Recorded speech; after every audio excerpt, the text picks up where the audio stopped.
DevOps Engineer Roadmap, Zero to Job Ready. Why DevOps is in high demand. Modern companies need fast releases, stable systems, automation. That's where DevOps comes in. Step 1. Build strong fundamentals. Start with Linux networking basics. Shell scripting. These are essential.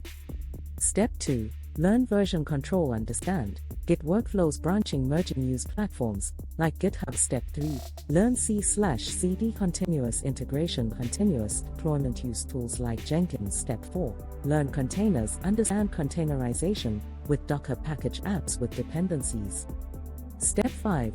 Learn orchestration, manage containers using Kubernetes. Step 6. Learn cloud platform. Start with Amazon Web Services. Understand compute, storage, networking. Step 7. Infrastructure as code. Automate infrastructure using Terraform. Step 8. Monitoring and logging. Track system performance. Detect issues early. Step 9. Build project C/CD pipeline. Container deployment. Cloud-based app. What companies expect. Automation skills. Problem solving system. Understanding common mistakes. Learning tools. Without basics, no hands-on practice. Skipping cloud. Timeline 5 to 8 months with consistent practice.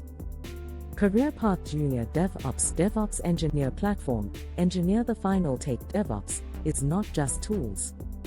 It's about building and delivering systems efficiently. Rocket emoji.